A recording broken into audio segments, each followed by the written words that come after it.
Hey everyone, today we've got some incredible news to share with you about Jon Jones and Daniel Cormier's surprising reaction to a concerning situation. Over the weekend, we witnessed something pretty worrying. Jon Jones appeared on a late-night live stream around 2 to 3 a.m. while on vacation with his family. What made this particularly concerning was that Jones seemed visibly impaired and was having trouble speaking clearly. You get off disappointed. And as a dad, you just want to.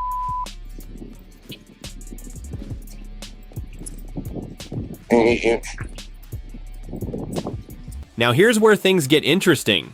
Daniel Cormier, who could have easily criticized Jones given their history, chose a completely different approach. During a podcast with Ben Askren on his YouTube channel, DC showed remarkable compassion and understanding. Here's what he had to say. Footage.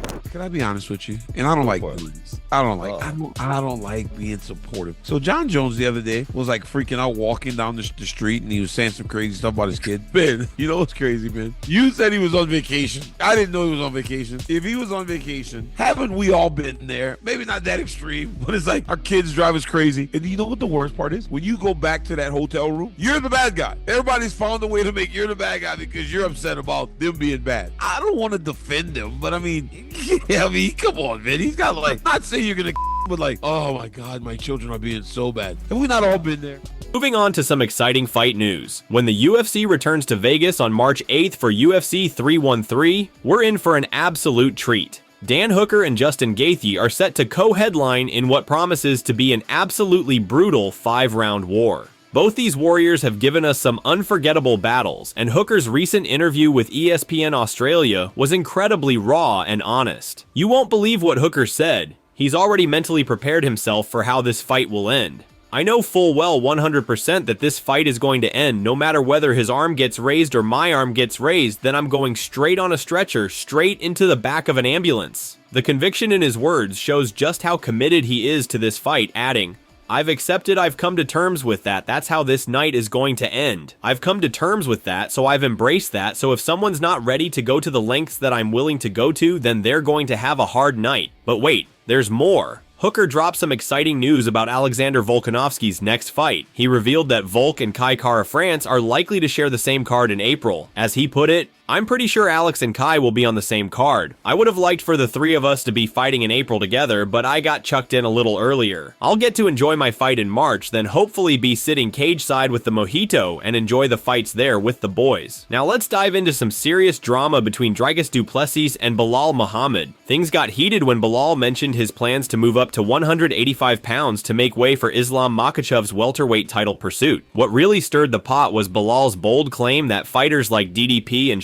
Strickland suck, with only Khamzat Chimaev being a real threat. As you can imagine, DDP wasn't too happy about this. During his appearance on the Ariel Helwani show, he fired back. I like how he acted as if he has a choice to ever go up to 185. Like, the UFC will never let him. Like, if he wants to do that, he would have to, abandon his belt. He would give up his belt, vacate, and go up to 185. And there's no way they give him a direct title shot. There's no way. The UFC doesn't even like Belal Muhammad. DDP didn't stop there. He dismissed the potential fight entirely, saying, "What is he going to do? I step on his head and it's over. That's how that fight goes." But Belal Muhammad wasn't about to take that lying down. He quickly fired back with a zinger. "He can barely walk without tripping over his own feet. He ain't touching me."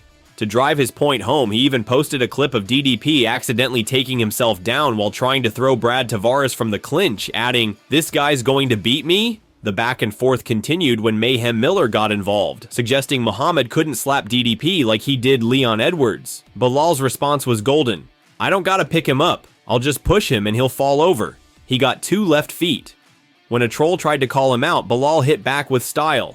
"I got a blue check on X that I didn't pay for, and a gold belt in the octagon that I didn't pay for. I'm even in both skills." Speaking of exciting matchups, let's talk about this weekend's fight night in Seattle. Henry Cejudo and Song Yadong had quite the encounter at the Fighter Hotel. In true Triple C fashion, Henry couldn't resist making things a bit playful, posting on social media, "Just ran into the dong. He's smaller than I thought," along with this video.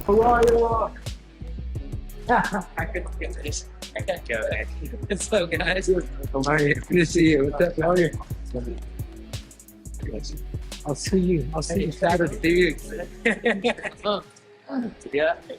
Unfortunately, the Seattle card has faced some challenges. Earlier this week, we reported that 7 fighters had to withdraw from their scheduled bouts, leaving the UFC scrambling to find replacements. Despite their best efforts, we're looking at a notably shorter card than initially planned. No pun intended. Now here's some intriguing news about Bryce Mitchell. Despite the controversy surrounding his first podcast episode, he's not backing down from the podcasting world. In a recent Instagram video, Mitchell announced he's moving forward with another episode of his Arkansanity podcast. Because he beat me in that first fight handily. Yep. He lost his last fight. I won my last fight. Yes, I think Robert Whitaker would be a good rematch to be had to help progress my career. Hopefully towards the title, because that's definitely what I'm going for. I'm definitely aiming for the top.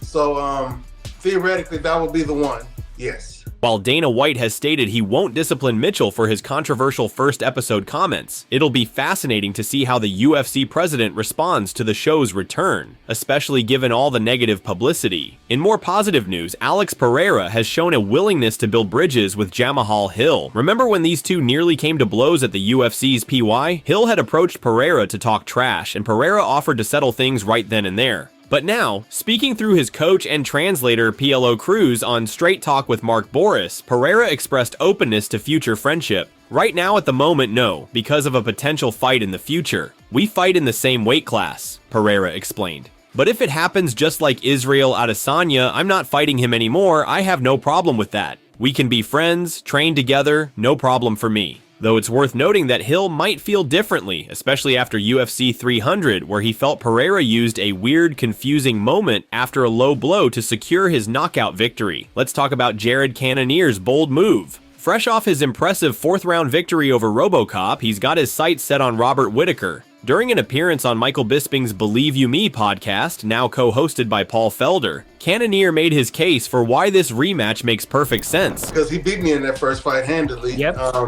He lost his last fight. I won my last fight.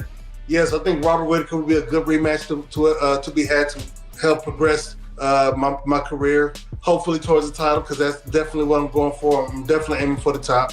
So theoretically, that would be the one. Yes.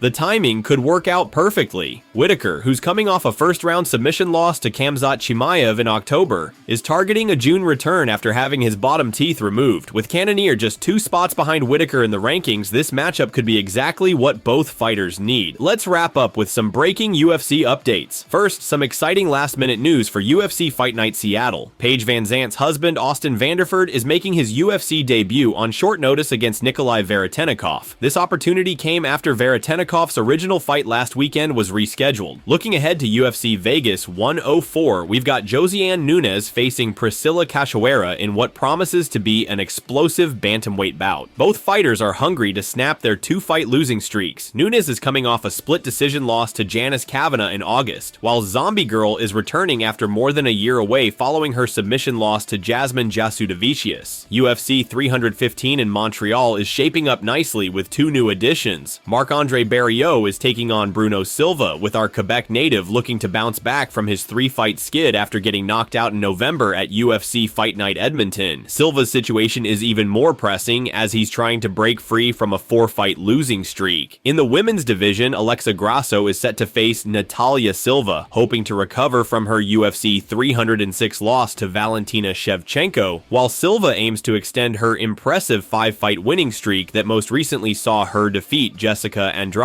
And finally, let's dive into this dramatic situation with Sean Strickland and his coach. After going the distance against Dricus du Plessis despite a broken nose, Strickland faced public criticism from his own coach, Eric Nicksick. During an appearance on the Ariel Helwani show, Nicksick called Strickland's performance uninspiring and claimed it deviated from the team's game plan to push the pace. This public criticism didn't sit well with many in the MMA community, who felt these matters should have been handled privately. Strickland responded forcefully on social media, calling his coach an influencer and suggesting Nicksick wouldn't be in his corner for his next fight.